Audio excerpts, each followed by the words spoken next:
ધોરણ 8ના વિદ્યાર્થી મિત્રો, આજે આપણે હિન્દીમાં 5મો પાઠ જોવાનો છે। એ 5મા પાઠનું નામ છે સવાલ बालमन के जवाब डॉक्टर कलाम के। डॉक्टर कलाम है उसके जीवन के प्रसंग यहाँ पर लिए है। એટલે કે ડૉક્ટર અબ્દુલ કલામ જે આપણા ભૂતપૂર્વ રાષ્ટ્રપતિ હતા અને એ બહુ સારા વૈજ્ઞાનિક પણ હતા અને એમણે પોતાની એક આત્મકથા લખી છે, એ ઇંગ્લિશમાં લખી છે, વિંગ્સ ઓફ ફાયર, બરાબર, એ આત્મકથાનું નામ છે। અને હરેશ ધોળકિયા નામનો વ્યક્તિ છે, એણે ગુજરાતીમાં એનો અનુવાદ કર્યો છે અગન પંખ નામે, બરાબર। આવો ક્યારે તમને જનરલ નોલેજની પરીક્ષાઓમાં પણ પ્રશ્ન પૂછાય છે, એટલે આ યાદ રાખજો। આ પાઠમાં શું છે તો કે આ પાઠમાં બાળકો છે એ રાષ્ટ્રપતિ અબ્દુલ કલામને પ્રશ્નોત્તરી કરે છે, પ્રશ્ન પૂછે છે અને ડૉક્ટર અબ્દુલ કલામ છે એને સરસ મજાના જવાબ આપે છે।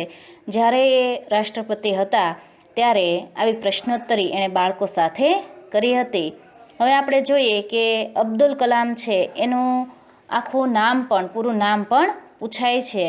તો એનું પૂરું નામ છે અબુલ પાકીર જેનાલબ્દીન અબ્દુલ કલામ, બરાબર। એટલે આવું આખું નામ પણ ક્યારેક તમને પરીક્ષાઓમાં પૂછાય છે, એટલે કે જનરલ નોલેજ એનું જે પરીક્ષાઓ પૂછાતી હોય એમાં। હવે અહીંયા બાળકો છે એ પોતાની જિજ્ઞાસાઓ વ્યક્ત કરે છે અને એ સરસ રીતે એની જિજ્ઞાસાઓને પ્રશ્નોના જવાબ આપી અને સંતોષે છે। એમણે વિજ્ઞાનના ક્ષેત્રમાં ખૂબ સારું યોગદાન આપ્યું છે। डॉक्टर कलाम है वह बहुत ही सरल स्वभाव के व्यक्ति है और बच्चों से उन्हें बड़ा लगाव है। इस पाठ में बच्चों ने उनसे विविध विषयों पर प्रश्न पूछे हैं और डॉक्टर कलाम ने उनके उत्तर दिए हैं। पहला प्रश्न आर अरविंद ने किया है। वह कक्षा 3 में पढ़ता है, सेंट मेट्स स्कूल उसकी स्कूल है, उसका नाम है, चेन्नई। क्या आप अपने बचपन की कोई यादगार घटना हमें सुना सकते हैं? तो डॉक्टर जवाब देते हैं, डॉक्टर अब्दुल कलाम जवाब देते हैं कि कक्षा 5वीं के मेरे शिक्षक श्री शिव सुब्रमण्य अय्यर की एक बात मुझे याद है। एक दिन कक्षा में वे हमें यह बता रहे थे कि कोई पक्षी कैसे उड़ता है। उन्होंने हमें रामेश्वरम के समुद्र तट पर ले जाकर इसका जीवंत उदाहरण दिया। वह ऐसी यादगार घटना थी जो मेरे मन मस्तिष्क में हमेशा के लिए बैठ गई। इसी से मुझे आज विज्ञान पढ़ने की प्रेरणा मिली। એટલે કે એના જીવનનો યાદગાર પ્રસંગ એ સંભળાવે છે કે અમારા એક વિજ્ઞાનના શિક્ષક હતા શિવ સુબ્રમણ્યમ, એ દક્ષિણ બાજુના છે, તમિલનાડુના છે ડૉક્ટર અબ્દુલ કલામ, એટલે શિવ સુબ્રમણ્યમને એવા નામ ત્યાં હોય।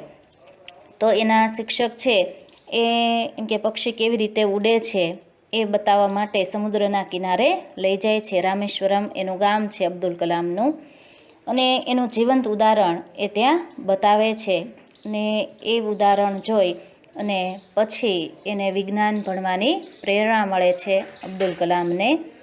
હવે બીજો વિદ્યાર્થીને પ્રશ્ન પૂછે છે, એ છે સરયુ મકર। वह कैसा प्रश्न करता है कि बचपन में हमें किस भाषा को प्रमुखता देनी चाहिए। એટલે કે બાળપણમાં આપણે કઈ ભાષા વધારે ભણવી જોઈએ। તો डॉक्टर कलाम છે એ જવાબ આપે છે कि मैंने माध्यमिक शिक्षा तक की पढ़ाई अपनी मातृभाषा के माध्यम से पूरी की।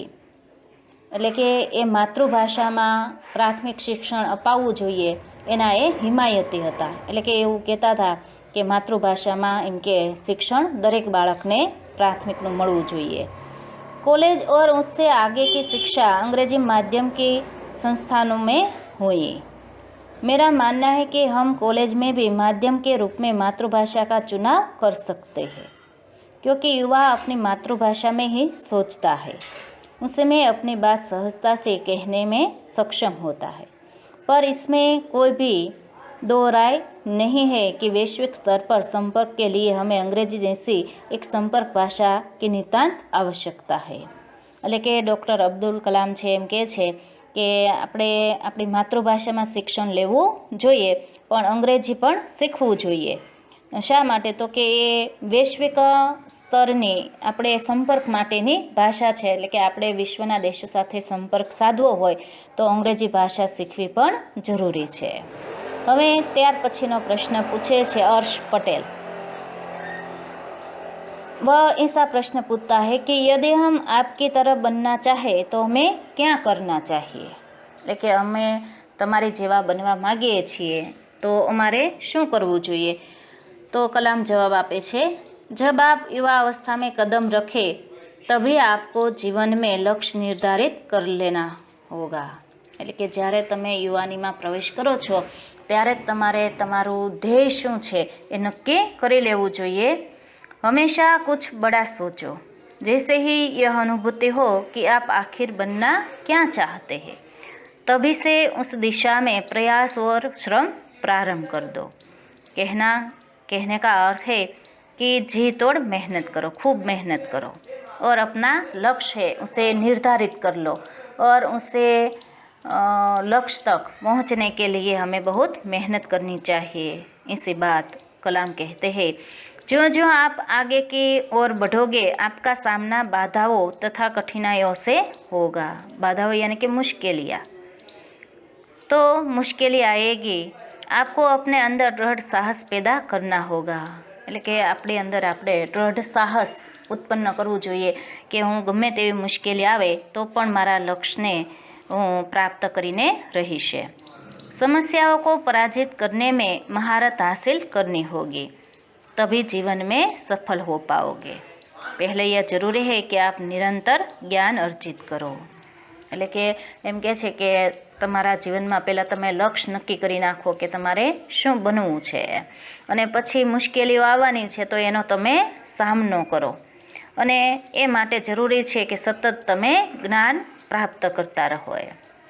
હવે ત્યાર પછી ચિરાગ જૈન નામનો વિદ્યાર્થી છે અને એ कलाम ने प्रश्न पूछे छे कि वह कौन सी बड़ी चुनौती है जिसका सामना हमें आज करना पड़ रहा है.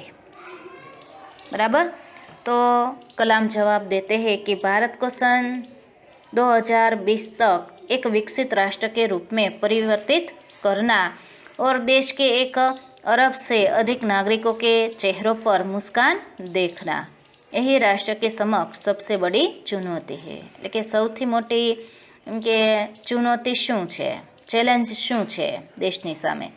તો દેશની સામે સૌથી વધારે એમ કે ચુનૌતી કાંઈ હોય તો 2020 સુધીમાં દેશને એમ કે સંપૂર્ણ આપણે વિકસિત બનાવી દેવાનો છે.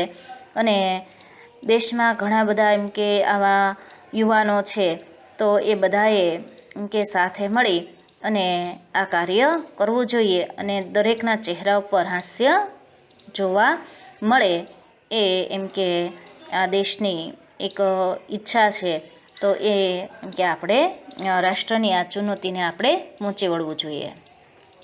ત્યાર પછી હર્ષ ચાંડક છે એ પ્રશ્ન કરે છે વિદ્યાર્થી, આપકી દૃષ્ટિ में साहस की परिभाषा क्या है? એટલે કે સાહસ કોને કહેવાય? तो कलाम जवाब देते हैं कि अपने ज्ञान की परवाह किए बिना दूसरों को संकट या आपदा से बचाना ही साहस है. विद्यार्थी मित्रों याद रखजो कि तमने एवो टूंको प्रश्न पूछाय कि कलाम छे एणे साहसनी व्याख्या केवी आपी. तो आपणा के जीवननी आपणे चिंता कर्या वगर के दूसरो એટલે કે બીજાના જે કાંઈ સંકટો હોય, બીજાની કાંઈ મુશ્કેલીઓ હોય તો એને આપણે એ મુશ્કેલીઓમાંથી ઉગારવા જોઈએ અને એ આપણે એને એ મુશ્કેલીમાંથી ઉગારવાનું જે સાહસ કરીએ છીએ એ જેમ કે બીજાને ઉગારવા માટેના પ્રયત્ન કરીએ છીએ એ જેમ કે સાહસ છે.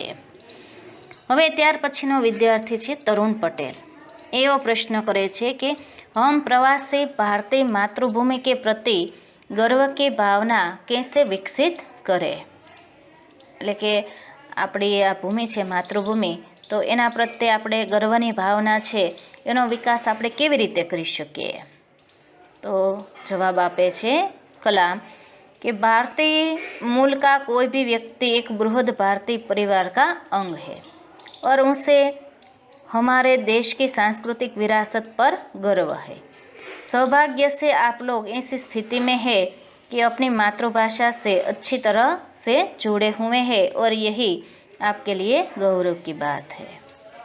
એટલે કે કલામ એમ કહે છે કે દરેક ભારતીય વ્યક્તિ છે એ ભારતનું અંગ છે અને આપણી આ સાંસ્કૃતિક વિરાસત એટલે કે વારસો છે એના ઉપર આપણને ગર્વ હોવો જોઈએ અને દરેક વ્યક્તિ એમ કે માતૃભાષા સાથે એમ કે માતૃભૂમિ સાથે અને માતૃભાષા સાથે સારી રીતે જોડાયેલું રહેવું જોઈએ, એ જ આપણા માટે એમ કે ગૌરવની વાત છે।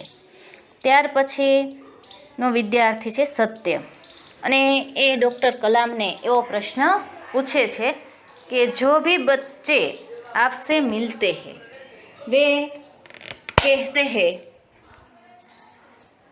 कि वे एक प्रसिद्ध वैज्ञानिक, इंजीनियर, डॉक्टर जो भी बनना चाहते हैं, पर किसान, मजदूर और कलाकार भी किसी राष्ट्र के लिए उतने ही महत्वपूर्ण है। हम ऐसे ही परिवारों से आते हैं, हमारे लिए आपका क्या संदेश है? એટલે કે અમુક બાળકો એમ કે ખેડૂતોના દીકરા છે, કોઈ કલાકારના, કોઈ એમ કે મજૂરના દીકરાઓ છે, તો એમ કહે છે કે દરેક વિદ્યાર્થીઓ એમ કહે છે કે પ્રસિદ્ધ ડૉક્ટર થવું છે, વૈજ્ઞાનિક થવું છે, એન્જિનિયર થવું છે। તો શું આ લોકો જેમ કે દેશનું ઘડતર કરે છે અને આ કિસાન છે, ખેડૂતો છે, મજૂર છે, કલાકાર છે, તો એ પણ એમ કે એટલા જ મહત્ત્વના છે એમ રાષ્ટ્ર માટે। તો તમે અમને એમ કે શું એના માટે સંદેશો આપો છો? એમ डॉक्टर कलाम जवाब આપે છે किसान, मजदूर, कलाकार और दस्तकार ये सभी हमारे राष्ट्र के अभिन्न अंग हैं। राष्ट्र निर्माण में हमें उन सभी की सेवाओं की समान रूप से दरकार है। आप सभी को चाहिए कि अपने अपने क्षेत्रों में खूब उन्नति करें। એટલે કે દરેક વ્યક્તિ એમ કે મહત્ત્વનો છે, માત્ર એમ કે એન્જિનિયર, ડૉક્ટર છે એ જ મહત્ત્વના છે એવું નથી, બધા જ એમ કે આ ભારત દેશના અભિન્ન અંગ છે। ત્યાર પછી રોહિત ચતુર્વેદી प्रश्न करता है कि आप कहते हैं कि भारत 2020 तक विकसित राष्ट्र बन जाएगा, पर निरंतर बढ़ती जनसंख्या और बेरोजगारी इसे संभव होने देगी? એટલે કે 2020 સુધીમાં તમે કહો છો કે આપણો દેશ છે એ વિકસિત રાષ્ટ્ર બની જશે। હવે વિદ્યાર્થી મિત્રો તમને એમ થાય કે વિકસિત એટલે શું? તો કે જે દેશનો પૂર્ણ વિકાસ થઈ ચૂક્યો હોય એને વિકસિત દેશ કહેવાય, એને વિકસિત રાષ્ટ્ર કહેવાય અને વિકાસશીલ દેશ એને કહેવાય કે જેનો વિકાસ હજી થઈ રહ્યો છે અથવા ચાલુ છે, બરાબર? તો આપણે એમ કે સતત આપણા દેશમાં કે સંખ્યા વધતી જાય છે, જનસંખ્યા વધતી જાય છે, તો બેરોજગારી પણ વધતી જાય છે, તો એનાથી શું આપણો દેશ છે વિકસિત થઈ શકશે એમ 2020 સુધીમાં? ડૉક્ટર કલામ જવાબ આપે છે विकास स्वयं जनसंख्या वृद्धि को रोकने की अचूक औषधि है। इसमें जनसंख्या विशेषकर स्त्री शिक्षा की बात भी सम्मिलित है। इससे छोटा परिवार सुखी परिवार की मान्यता को बल मिलता है। કે એમ કહે છે કે વિકાસ છે સ્વયં જનસંખ્યા કે વિકાસ થાય એનાથી જનસંખ્યા છે એની વૃદ્ધિ પણ એમ કે આપણે રોકી શકશું એમ, અને આના માટે વિશેષ સ્ત્રીઓને શિક્ષણ આપવું જોઈએ જેથી કરીને એ સમજે કે નાનો પરિવાર હોય તો સુખી પરિવાર હોય તો એ માન્યતાને એમ કે બળ મળશે અને એના લીધે એમ કે આપણે જે વસ્તી વધારે થઈ રહ્યો છે એને રોકી શકશું અને આપણો દેશ છે એમ કે સારી રીતે વિકસિત થઈ શકશે। भारत 2020 का मिशन यहाँ के युवाओं को रोजगार के पर्याप्त अवसर सुलभ कराएगा। ग्रामीण क्षेत्रों में बड़ी संख्या में उद्योग धंधे स्थापित किए जाएंगे जिससे उन क्षेत्रों में रोजगार के प्रचुर अवसर पैदा होंगे। એટલે કે ભારતના એમ કે યુવાનો છે એને એમ કે પૂરી રોજગારી 2020માં મળી જશે એવા એમ કે આપણે અવસરો એટલે કે એવા આપણે અવસરો ઊભા કરશું, જેનાથી એમ કે ગામડાઓમાં પણ એમ કે મોટી સંખ્યામાં આપણે ઉદ્યોગો અને ધંધાઓ સ્થાપિત કરીશું, એટલે બધાને એમ કે રોજગારી પ્રાપ્ત થઈ શકે. ત્યાર પછીનો વિદ્યાર્થી છે હર્ષ મહેતા, અને એ प्रश्न पूछे छे कि आपको ऐसा क्यों लगता है कि 2020 तक भारत विकसित राष्ट्र बन जाएगा? એટલે કે તમને એવું કેમ લાગે છે કે ભારત છે એ 2020 સુધીમાં વિકસિત રાष्ट्र बनी जशे? डॉक्टर कलाम है वह जवाब देते हैं कि भारत की जनसंख्या 1 अरब से अधिक है. इसमें 54 करोड़ लोग 25 वर्ष से कम आयु के हैं. એ અમારી રાષ્ટ્રીય શક્તિ છે. એટલે કે આપણી પાસે યુવાન લોકોની શક્તિ છે એ સમયે ખૂબ વધી જશે. भारत को 2020 तक विकसित राष्ट्र में परिवर्तित करने के लिए हमारे पास प्रचुर प्राकृतिक संसाधनों के साथ ही सुनियोजित खाका भी उपलब्ध है. 54 करोड़ युवाओं के विचारों की एकता निश्चय ही इस विकसित राष्ट्र में परिवर्तित करने में सफल होगी.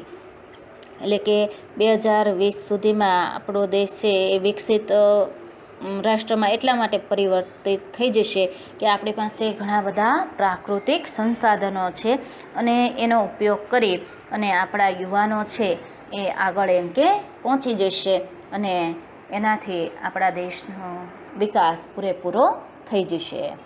ત્યાર પછીનો વિદ્યાર્થી છે કાર્તિક, बराबर. ये प्रश्न एवो पूछे छे कि कई छात्रों के बड़े बड़े लक्ष्य होते हैं, पर आर्थिक तथा अन्य समस्याओं के कारण वे इन्हें प्राप्त नहीं कर पाते. वे अपना लक्ष्य आखिर कैसे प्राप्त करें?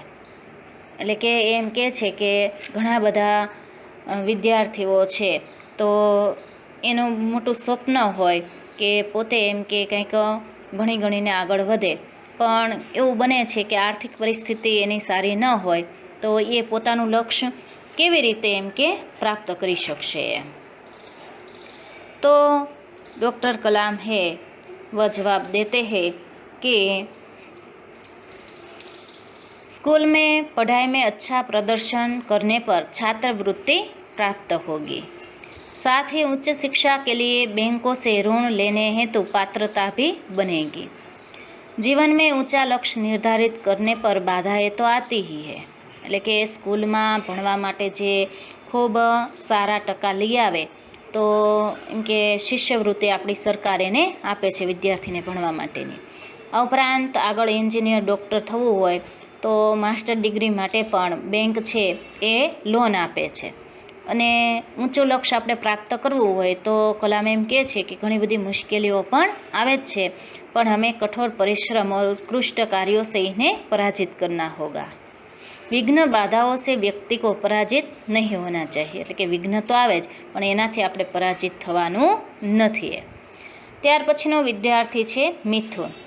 वह ऐसा प्रश्न करता है कि भारत को विकसित राष्ट्र बनाने में राजनीतिज्ञ की क्या भूमिका होनी चाहिए? એટલે કે નેતાઓ છે તો એની ભૂમિકા કેવી હોવી જોઈએ આપણા રાષ્ટ્રને વિકસિત બનાવવા માટે? તો डॉक्टर अब्दुल कलाम है वह जवाब देते हैं कि जिम्मेदार राजनीतिज्ञ दूरदर्शितापूर्ण नीतियाँ बनाता है. એટલે કે જે ખરેખર એમ કે જિમ્મેદાર રાજનીતિજ્ઞ એટલે કે રાજનેતાઓ છે એ બહુ દૂર સુધી ભવિષ્યની ઘણા दूर सुधी जोई शके एवा भविष्यनी नीतिओ ए बनावे छे. महात्मा गांधी ने निष्ठा के राजनीतिक सिद्धांत को सत्य, अहिंसा तथा निस्वार्थ भावना में ढालते हुए ब्रिटिश शासकों के विरुद्ध अपनी लड़ाई छेड़ी थी.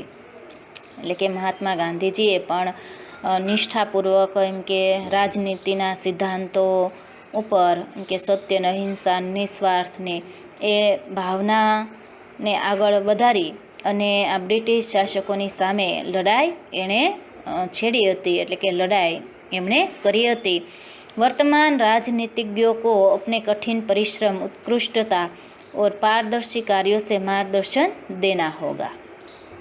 साथ ही गरीबी रेखा से नीचे रह रहे लगभग 26 करोड़ भारतीयों के उत्थान के लिए भी कार्य करना होगा। એટલે કે ગરીબ રેખાની નીચે જે જીવી રહ્યા છે એવા 26 કરોડ ભારતીય લોકોનું એમ કે વિકાસ થાય એનો, તો એના માટે પણ કાર્ય કરવું જોઈએ। ત્યાર પછીની વિદ્યાર્થીની છે नंदिता सुबी। वह ऐसा प्रश्न करती है कि रक्षा की दृष्टि से विजन 2020 का लक्ष्य पाने में महिलाओं की क्या भूमिका हो सकती है। तो डॉक्टर कलाम है वह जवाब देते हैं कि भारतीय सेना में पुरुषों और महिलाओं की नियुक्ति में भेदभाव नहीं किया जा सकता। એટલે કે જે ભૂમિકા પુરુષોની હોય એવી જ ભૂમિકા સ્ત્રીઓની પણ હોવી જોઈએ અને કોઈ ભેદભાવ વગર એમ કે સૈન્યમાં સ્ત્રીઓની પણ ભરતી કરવી જોઈએ, જેથી કરીને આપણા દેશનો સારી રીતે વિકાસ થઈ શકે। ત્યાર પછીનો પ્રશ્નકર્તા એટલે કે વિદ્યાર્થી છે અને એ છે પ્રશ્નકર્તા છે નંદિતા સુબી। તો એણે પણ એમ કે સરસ રીતે પ્રશ્ન પૂછ્યો। જોધપુર दौरे पर डॉक्टर कलाम से एक बच्चे द्वारा, એટલે કે એક બચ્ચાનું નામ અહીંયા નથી આપ્યું, तो उसने प्रश्न पूछा था कि क्या हम अति विशिष्ट व्यक्तियों के दौरे पर हो रहे अनावश्यक खर्चे कम नहीं कर सकते। એટલે કે જ્યારે જોધપુર ગયા હતા ડૉક્ટર કલામ ત્યારે એક વિદ્યાર્થીએ એવો પ્રશ્ન પૂછ્યો હતો કે આ વિશિષ્ટ વ્યક્તિઓ હોય એના માટે આપણે વધારે ખર્ચા કરીએ છીએ જે જરૂરી નથી, તો એને આપણે ઓછા ન કરી શકીએ। તો ડૉક્ટર કલામે સરસ મજાનો એને જવાબ આપ્યો कि तुमने इस मंच पर एक बड़ी सी कुर्सी देखी होगी, वह कुर्सी अब यहाँ पर नहीं है। ठीक है, ऐसे ही अनुत्पादक चीज़ों पर हो रहे अनावश्यक खर्च भविष्य में नहीं होंगे। એટલે કે તે અહીંયા એમ કે આ સ્ટેજ ઉપર એક મોટી ખુરશી જોઈએ છે પણ એ ખુરશી અત્યારે અહીંયા નથી, તો જે જરૂરી નથી એવી ચીજો ઉપર વધારાનો ખર્ચ એમ કે ભવિષ્યમાં હવે કરીશું નહીં। વિદ્યાર્થી મિત્રો, હવે હું તમને આમાંથી 5 ટૂંકા પ્રશ્ન પૂછું છું। डॉक्टर कलाम किस भाषा को पढ़ाई का उत्तम माध्यम मानते हैं। दूसरा प्रश्न, डॉक्टर कलाम के अनुसार जीवन में सफल होने के लिए क्या करना चाहिए। तीसरा प्रश्न, डॉक्टर कलाम की दृष्टि में साहस की परिभाषा क्या है। चौथा प्रश्न, हमें विघ्न बाधाओं को कैसे पराजित करना चाहिए। पांचवा प्रश्न, मंच पर बड़ी कुर्सी का न होना किस बात का सूचक था।